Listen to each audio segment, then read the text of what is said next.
তিস্তা পাড়ের মানুষের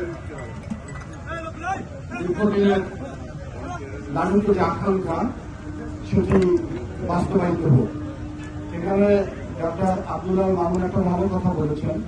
উনি বলেছেন যে এমন কোন প্রকল্প করা যাবে না যে প্রকল্প দেখা যাবে ভূমিদস্যুরা আসলে দখল করে নিল, আর যারা তিস্তা পাড়ের মানুষ, সেই খেটে খাওয়া মানুষ, কিশোর, জেলেরা তারা উচ্ছেদ হয়ে যায়। আমরা কিন্তু সেটা চাই না। আমরা চাই যারা নদীর ভাঙনে ক্ষতিগ্রস্ত হয়েছে তাদের জন্য পুনর্বাসন হয়। এই এলাকায় একসময় সমৃদ্ধ এলাকা ছিল, কৃষি ছিল, এই তিস্তা নদীর অববাহিকায় একটি সমৃদ্ধশালী এলাকা ছিল, সেটাই আমরা ফিরে নিয়ে আসতে চাই। এই 48 ঘন্টার এই কর্মসূচিতে বিভিন্ন ধরনের বিষয় রয়েছে, যেগুলোতে আপনারা সবাই অংশগ্রহণ করবেন।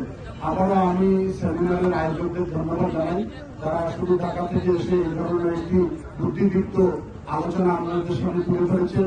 ভারতের সঙ্গে আমাদের কি সম্পর্ক হওয়া উচিত, কোন চুক্তি বাতিল হওয়া উচিত, কোন চুক্তি নবায়ন হওয়া উচিত, এবং সেই ব্যাপারে একটি বার্গেনিং পয়েন্ট উত্থাপন করেছেন, যেটা আমাদের জন্য খুবই গুরুত্বপূর্ণ।